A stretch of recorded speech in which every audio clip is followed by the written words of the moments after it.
Eu sou o professor Rodrigo Belmonte, professor de Direito Constitucional e Direito Administrativo do lacconcursos.com.br e estou te convidando para a gente conversar sobre a PEC 241, exatamente, um assunto polêmico, um assunto da hora, muitos questionamentos, muitas dúvidas, ela é boa, ela é ruim, e o LAC Concursos se propõe a te trazer a informação do ponto de vista do direito constitucional e do direito administrativo.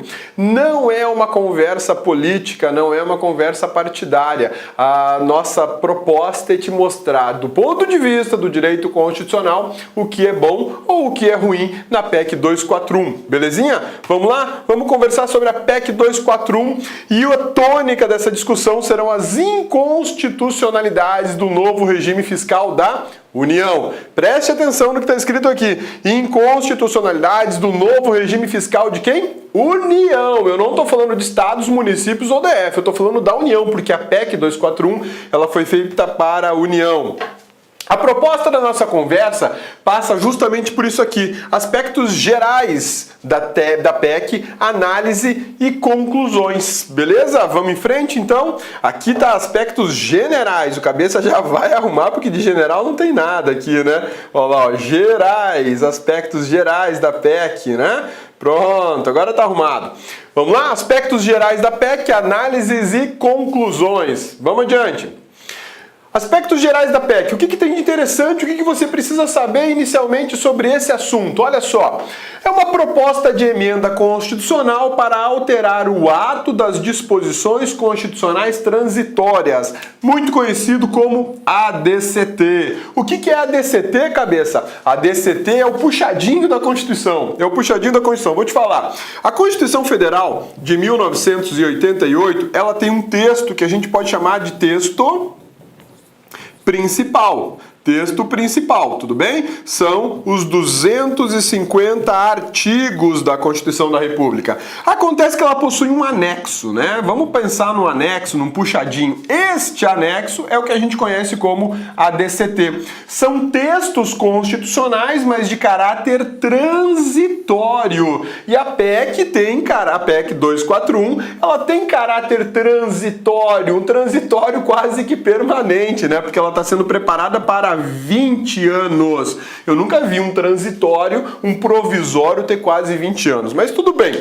Esses são aspectos gerais. A gente vai analisar do ponto de vista da redação da PEC o que ela é e para que ela serve, tá bom? Vamos em frente então. O que eu tenho mais aqui? No Senado, uma informação importante. Todo mundo conhece ela como PEC 241, beleza? Tudo bem? PEC 241. PEC de proposta, E de emenda, C de constitucional 241. Mas este é o número da Câmara dos Deputados. Tá legal? Ela já foi votada 2 vezes na Câmara dos Deputados e agora ela está no Senado para concluir a sua votação. Lá no Senado, ela recebeu a numeração de 55/2016. Então, lá no Senado, nós temos a PEC 55 de 2016. Tudo bem? Tranquilos? Sussa, vamos lá. Quem fez a PEC? Quem é o autor da PEC? Quem assina embaixo? Henrique Meirelles e Diogo de Oliveira. Eles são os autores, os intelectuais da PEC. Ela está sendo apresentada, ou melhor, ela foi apresentada pelo presidente Michel Temer, mas quem escreveu, quem elaborou, quem queimou fosfato foram 2 pessoas, basicamente Henrique Meirelles e Diogo de Oliveira. Eu acredito que existe uma equipe de grandes gestores públicos pensando sobre o assunto e que uma mudança na Constituição proposta pela PEC 241 não é apenas e tão somente fruto da intelectualidade de 2 pessoas. Eu acho que tem mais gente, mas enfim, o que nós conhecemos é que quem assinou a PEC, quem encaminhou a mensagem da PEC para o presidente da República foi o ministro da Fazenda, Henrique Meirelles e Diogo de Oliveira.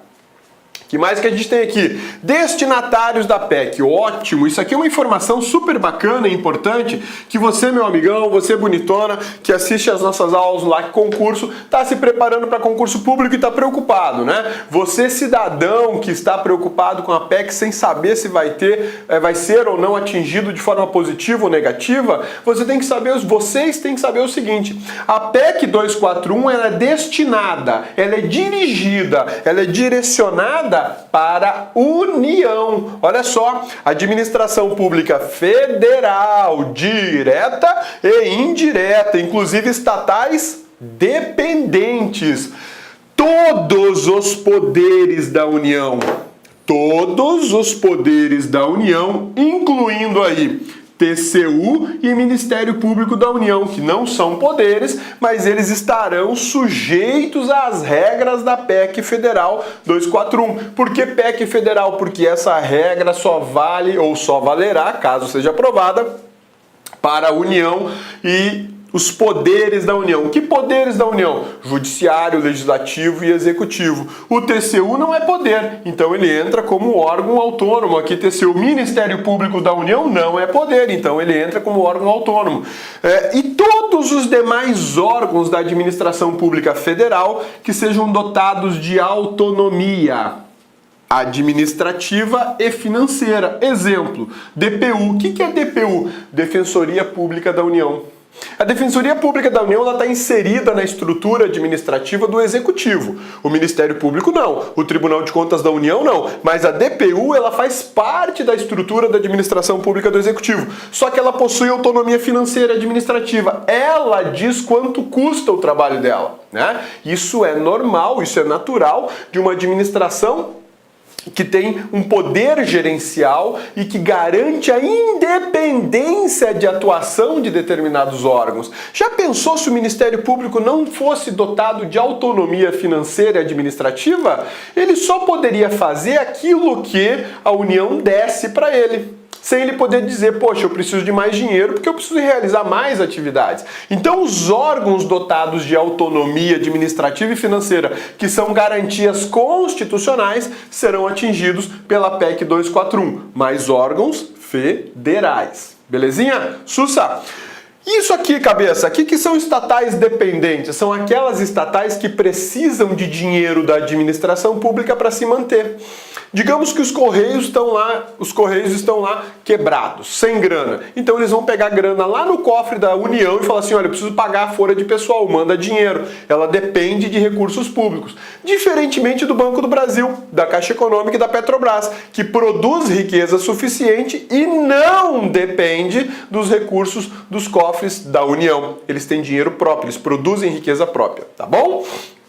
Então, as estatais que nós estamos falando aqui são as empresas públicas e as sociedades de economia mista que dependem do capital público para se manter, para o seu custeio.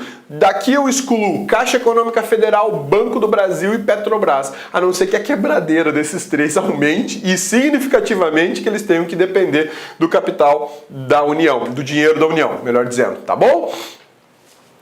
Agora que eu já sei para quem a PEC foi direcionada, a PEC não é direcionada para estados e para municípios ou para o DF, ela foi direcionada, a proposta é direcionada exclusivamente para a União, administração direta e indireta. Agora eu preciso saber uma outra coisa. Qual é o objetivo da PEC? O que a PEC quer fazer? Qual que é a grande proposta da PEC? A grande proposta da PEC 241 e que muita gente está festejando e talvez sem saber exatamente o que ela vai realmente fazer, é isso aqui, ó. Limitar despesas públicas primárias. Despesas públicas primárias. Pô, cabeça, mas limitar a despesa da administração pública é muito bom. A administração gasta demais, gasta mais do que arrecada. Tá certíssimo, meu amigão. Tá certíssimo, bonitona. A administração pública no Brasil gasta mais do que mulher com cartão de crédito no shopping em dia de promoção. É loucura o quanto nós gastamos na administração pública. Mas tem um problema sério nisso tudo. A gente gasta mais do que arrecada. A administração arrecada alguns bilhões, centenas de bilhões de reais, a gente bate no trilhão de reais em arrecadação, mas os gastos superam. Então a PEC aparece para dizer o seguinte, opa, gurizada, tô puxando o freio de mão e nós vamos gastar menos. Excelente, show de bola. Mas eles resolveram, a União resolveu escolher uma limitação de gastos apenas nas despesas primárias. Somente as despesas primárias da União vão entrar na limitação de gastos da PEC. E isso eu preciso ter muita atenção, porque eu tenho que descobrir o que é que são despesas públicas primárias. Despesas públicas primárias são aquelas despesas vinculadas às políticas públicas do Estado. Poxa, Rodrigo, eu não estou entendendo ainda. Eu vou limitar a despesa pública, mas é qualquer despesa pública? Não, é a despesa pública primária. E o que é a despesa pública primária? São aquelas despesas que o Estado tem com políticas públicas. Tá bom, mas o que são políticas públicas? Segurança pública, assistência, saúde, educação, ciência e tecnologia, cultura, proteção dos índios, proteção do idoso, da criança, do adolescente, resgate das pessoas drogadas. Tudo isso é política pública. São as atividades mais importantes que o Estado tem. Ele foi, na verdade, criado para fazer essas atividades e agora eu tenho uma PEC que vai limitar gastos para essas atividades especificamente. Nós gastamos demais com essas atividades, mas a questão é, gastamos bem ou gastamos mal? A administração gasta muito porque tem muito serviço, embora seja super eficiente, ou a administração gasta muito porque o serviço é mal feito e é um desperdício de dinheiro? Isso deveria ser discutido e nesse momento não está sendo discutido. A PEC 241 vai dizer o seguinte, olha, eu vou gastar até aqui, daqui para frente eu não quero nem saber. Isso é o que a União está fazendo, ela está lavando as mãos para determinadas despesas. Ela vai blindar o seu orçamento. Fique ligado, fique esperto.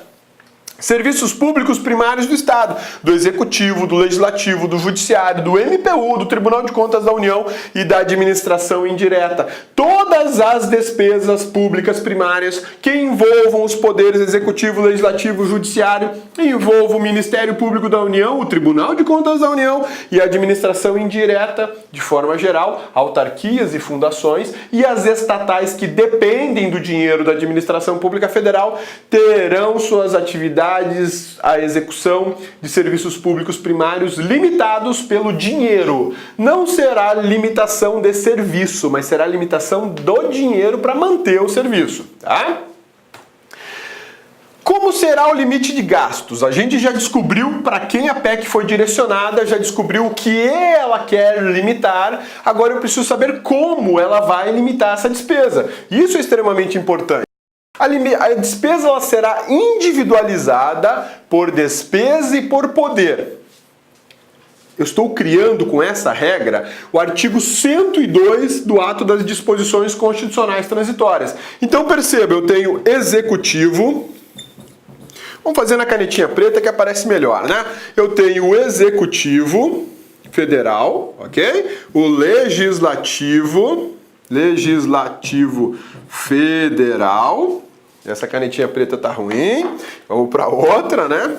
Legislativo Federal. E tenho ainda o Judiciário Federal. Tudo bem? Cada um desses terá um limite. Limite 1, limite 2, limite 3. Limites individualizados. E para cada órgão desse eu terei despesa 1, despesa 2, despesa 3. Perceba que o limite ele é por despesa e por poder. E depois tudo isso será juntado e eu terei um limite global, que é o limite da PEC. Então a primeira forma de controle que a PEC apresenta é por despesa e por poder. Eu não terei um limite gigante, enorme, para todos eles. Não, cada um deles terá o seu respectivo teto. É como se fosse um subteto. Eu teria um teto global, um subteto do Executivo, um subteto do Legislativo, um subteto do Judiciário, um subteto do Ministério Público da União, um subteto do Tribunal de Contas da União. Essa é a ideia. E aqui eu posso ter, por exemplo, um desrespeito do subteto apenas do Executivo e do Legislativo Federal não. Eles ficaram no teto. Do Judiciário também não, ficaram no teto. Do Ministério Público da União também não, ficaram no teto. Só quem furou o teto foi o Executivo. Por quê que eu estou falando do Executivo dando destaque? Porque provavelmente é ele que vai furar o teto, porque é ele quem gasta mais. Porque é ele, o Executivo, que executa as políticas públicas, os serviços públicos primários. Olá, meus amigos, minhas amigas, sou o professor Luiz Antônio de Carvalho e com muito prazer, muita satisfação, estou aqui para fazer um convite muito especial para você, um convite muito especial para você que está estudando para o concurso aí da Secretaria de Fazenda de Santa Catarina, para o cargo aí, um cargo aí maravilhoso de auditor fiscal da Receita Estadual. Nós aqui da Lá Concursos, em 2018, nós entramos aí para valer, super competitivo em concurso de carreiras fiscais. Então, nós temos hoje aqui no site, né? Temos um site aqui bem específico, já 5 cursos pré-editais. Tá? Temos o pré-edital de Goiás, de Brasília, Bahia, Rio Grande do Sul e agora esse aqui de Santa Catarina. Nós queremos nos tornar o melhor e o maior site de carreiras fiscais do Brasil. E claro, para isso nós temos uma equipe de professores aqui top de linha. Nós não temos professores medianos aqui do nosso quadro. Vocês viram aí já a qualidade dessa aula demonstrativa, né? Professor, quanto custa? Como é que é esse programa de vocês? Gente, nesse curso nosso é o pré-edital. Todo o curso da LAC pré-edital tem um período um pouco mais longo. Este curso, nós temos um prazo de 180 dias. Durante esse período, você poderá assistir às aulas quantas vezes quiser e na hora que desejar. Professor, e o investimento? Investimento apenas 10 parcelas de R$ 60. Ah, professor, estou com outra dúvida. Claro, vem comigo. Olha só, professor, matriculei hoje. E daqui 3 dias, por exemplo, o edital foi publicado. Eu tenho que fazer uma nova matrícula no pós-edital? Não, pode ficar tranquilo, porque se o edital for publicado dentro do prazo de acesso, nós faremos todos os ajustes a custo zero para vocês, mas tem que estar dentro do prazo de acesso. Bacana, meus amigos? Então, espero vocês aqui na Lá Concursos. Nós estaremos juntos nessa caminhada aí para você alcançar o tão sonhado cargo público de auditor fiscal da Receita Estadual. Ah, último recado, já ia esquecendo. Todas as segundas-feiras, nós aqui da Lá Concurso, no nosso canal do YouTube, nós temos uma live com o nosso coordenador de carreiras fiscais, o professor André Fantoni, que ele vai sempre explicar, dar informações, notícias, dicas, aulas, aulões, revisões para a carreira fiscal. Todas as segundas-feiras, às 19h30. Então, peço as gentilezas que se inscrevam no nosso canal e seja nosso seguidor no nosso Instagram, porque nós transmitimos por esses 2 canais, Instagram e YouTube. Bacana, meus amigos? Um forte abraço, espero vocês. Fui, tchau, obrigado. Clique like.